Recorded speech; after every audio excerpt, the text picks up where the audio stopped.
Lucy Letby. Why did she kill? Hello, I'm H.G. Tudor. Lucy Letby has found infamy alongside health professional murderers such as Dr. Harold Shipman and the so-called Angel of Death, Nurse Beverly Allard. Letby, a neonatal nurse, has been found guilty of murdering 7 babies and attempting to kill 6 more, making her the worst child serial killer in modern British history, and raising urgent questions over whether her crimes could have been stopped. Lucy Letby, aged 33, was convicted of the persistent, calculated and cold-blooded murder of 5 premature boys and 2 newborn girls on the unit where she worked, at the Countess of Chester Hospital in north-west England.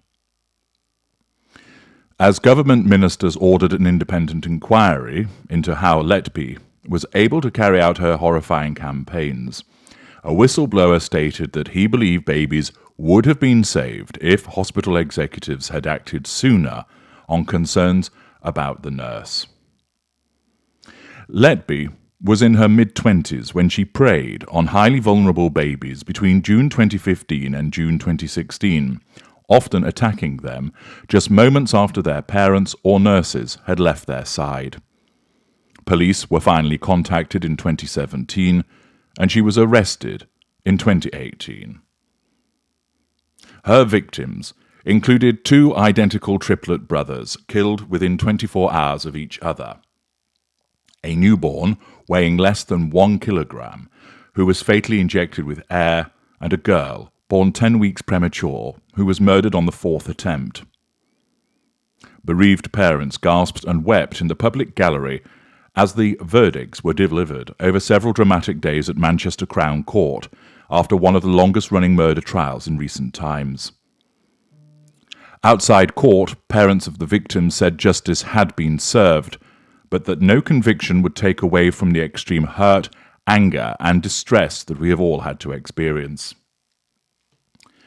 Letby is expected to become only the 3rd woman alive in the United Kingdom to be handed a whole life term, meaning she will never be released from prison, when she is sentenced on Monday.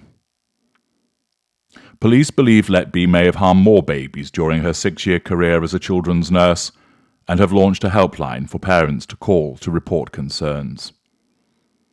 Detectives have asked specialists to examine the records of more than 4,000 infants born at Liverpool Women's Hospital and the Countess of Chester Hospital, the 2 hospitals where Letby worked between 2010 and 2016.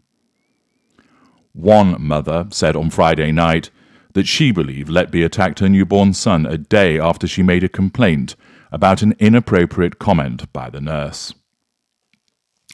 Lindsay Artell, who was herself a nurse at the Countess of Chester at the time, said that Letby was eavesdropping on a conversation about the progress her son was making, when she said, "I don't like parents getting their hopes up, because we never know what could happen at this stage." Artell said she was furious and complained. The following day, she said, her son suddenly deteriorated, and his insulin levels had spiked, just like in the cases of 2 babies Letby was convicted of poisoning.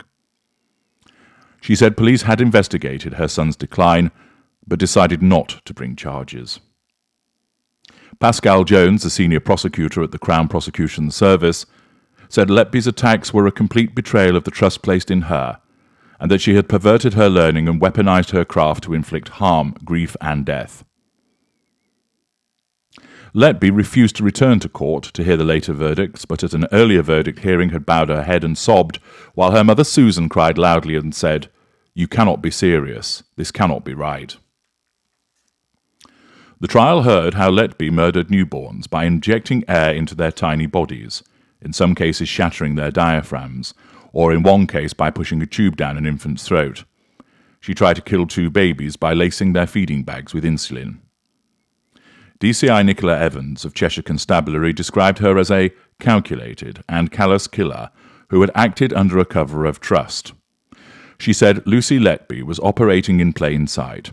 She abused the trust of the people around her. Not just the parents that had entrusted her with their babies, but also the nurses she worked with, and the people that she had regarded as friends. One of the babies was the size of an adult hand, weighing just over 1 pound, when she was born 15 weeks premature and given a 5% chance of survival. Letby tried to kill the girl twice, the first attempt just hours after she and the baby had marked her 100th day of life with a celebratory cake, and the second on what would have been her due date 2 weeks later. Letby was found not guilty of a third count of attempted murder against her. The little girl, known as Child G, was diagnosed with quadriplegic cerebral palsy after the attacks. Now 8, she is nil by mouth and requires 24-hour care. Her parents gasped when the guilty verdicts were read to a packed and silent courtroom. They handed out tissues as relatives of the other victims cried and held each other. The mother of twin boys who walked in on Letby attacking one of her sons bent over and sobbed as the nurse was found guilty of murdering one of her 6-day-old babies and attempting to kill his brother the following day. The verdicts were delivered over several days, but can now only be reported following the end of jury deliberations lasting more than 110 hours across more than 4 weeks. Another baby was 24 hours old when Letby injected him with air, killing him just 90 minutes after she had started her shift. She tried to kill his twin sister the next day. None of the victims or their families can be named for legal reasons. Letby consistently denied the charges, telling jurors she was devastated by the allegations and, "I only ever did my best to care for them. I'm here to help and to care, not to harm." But after a trial lasting 10 months, the jury of 7 women and 4 men decided she was guilty of attacks that the prosecution described as persistent, calculated, and cold-blooded. The medical director at the Countess of Chester Hospital, Dr. Nigel Scorn, said, "We are extremely sorry that these crimes were committed at our hospital, and our thoughts continue to be with all the families and loved ones of the babies who came to harm or died. Our staff are devastated by what happened, and we are committed to ensuring lessons continue to be learned." In total, Letby was found guilty of 7 counts of murder and 7 counts of attempted murder. The attempted murders relate to 6 babies, as multiple accounts apply to some of the infants. She was found not guilty of 2 counts of attempted murder. The jury was unable to reach verdicts on 6 further counts of attempted murder relating to 5 babies. The Crown Prosecution Service is considering whether to seek a retrial on those charges. Janet Moore of Cheshire Police said on the relatives' behalf, "Some families did not receive the verdict that they expected, and therefore it is a bittersweet result. We are heartbroken, devastated, angry, and feel numb. We may never truly know why this happened." But why did this happen? Not the failures of management, that is a consideration for another occasion. But why did a nurse, meant to be charged with protecting life, murder babies? Why did Lucy Letby engage on killing a number of babies and attempting to kill others? What drove her to this? In order to answer the why, we need to understand the what. Namely, what is she? There are, of course, other prominent serial killers. Peter Sutcliffe, the Yorkshire Ripper, claimed that he had been led on a mission to kill prostitutes by the voice of God as the basis for his serial killing. Despite being found sane at his trial and convicted of murders, Sutcliffe was diagnosed with paranoid schizophrenia. Dr. Harold Shipman, who murdered more than 200 patients, invited considerable speculation about his motives, as they appeared unclear. Some speculated that Shipman may have been seeking to avenge the death of his mother, while others suggested that he was practicing euthanasia, removing from the population older people who might otherwise have become a burden to the healthcare system. Others thought he was simply addicted to killing. He was stated to have narcissistic personality disorder.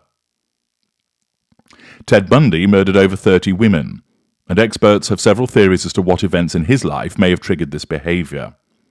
Psychologists point to everything from Bundy's traumatic childhood to a bad breakup with his first girlfriend to porn addiction as influencing factors. However, the driving conditions behind his behaviour were antisocial personality disorder and paraphilia. An individual may have a motive for their killing, something they either confess to, or something that professionals determine was a motivating factor or factors. However, these factors or factor become the reasons harnessed by an underlying condition or characteristic of the individual. So, for example, Sutcliffe believed God told him to kill prostitutes, but that was the manifestation of his paranoid schizophrenia. It was thought with Harold Shipman that he may well have believed that older people became a burden to the healthcare system. However, his narcissistic personality disorder sought to enable him to assert control over these individuals by playing God with them and taking their lives. And yet, people are at a loss as to what Lucy Letby's motive was, but we are going to examine what her baseline characterization is, and also consider whether any additional conditions have impacted upon this. For example, in my recent analysis of Sinead O'Connor, she was determined to be a normal, but the usual normal behaviours were impacted upon, influenced, and shaped by her post-traumatic stress disorder. We will be doing a similar examination with Lucy Letby. Is this someone who actually had emotional empathy, perhaps as an empath or a normal, but something else, some other act or condition, interfered with the operation of that emotional empathy, causing her to commit these crimes? Has some external stressor removed that emotional empathy and the normal safeguarding behaviours associated with it? Is there some other condition which has driven this behaviour, which has eradicated the normal emotional empathy? Alternatively, is this somebody who has very little emotional empathy and was driven by some sort of self-absorbed self-interest, a highly narcissistic individual? To kill defenseless babies clearly shows an absence of emotional empathy. But was it temporary or permanent? And instead the supposed caring aspect of Letby that some people spoke about was just a facade and was simply an artifice? Was she driven by a pathological condition, such as narcissism, psychopathy, or even both? In order to understand why Lucy Letby became the serial killer that she is, and ahead of her sentencing on Monday 21st of August, where she is expected to receive a whole life order, we need to work out what she is, and therefore I am inviting you to join me, H.G. Tudor, as I examine in detail the behaviour, background, childhood, actions, and life of Lucy Letby. I have accumulated a mass of evidence in support of this analysis, and as you are familiar with, we must look at her behaviours over a sustained period of time, looking at a range of different forms of evidence to make a determination as to what her baseline characterization is, and also whether any other conditions were impacting upon those baseline characterizations. To help people understand about narcissism and psychopathy, I place people into one of four categories: empath, normal, narcissistic, or narcissist. Where psychopathy exists also, I will state as such. Those conditions, of course, can have other conditions on top, post-traumatic stress disorder, for example. And we'll also be considering whether there might be other factors, for instance, with Sutcliffe, paranoid schizophrenia was a motivating factor in why he did as he did. And therefore we will be looking not only at the baseline characterization, but to see if anything else was involved on top of that. So join me, H.G. Tudor, in a detailed examination of the behaviours of Lucy Letby. Ahead of this, I would invite you to share this video to people and to forums that are interested in understanding why she has done what she has done, in order to gain as much interest, to increase people's understanding of behaviours, and to provide them with informed and educated observations, as opposed to just simple speculation. As my valuable viewers, it is very important that the more that you share this material, the more people will be educated. And I would be most grateful if you ensure that you share this introductory video far and wide. Thank you for listening.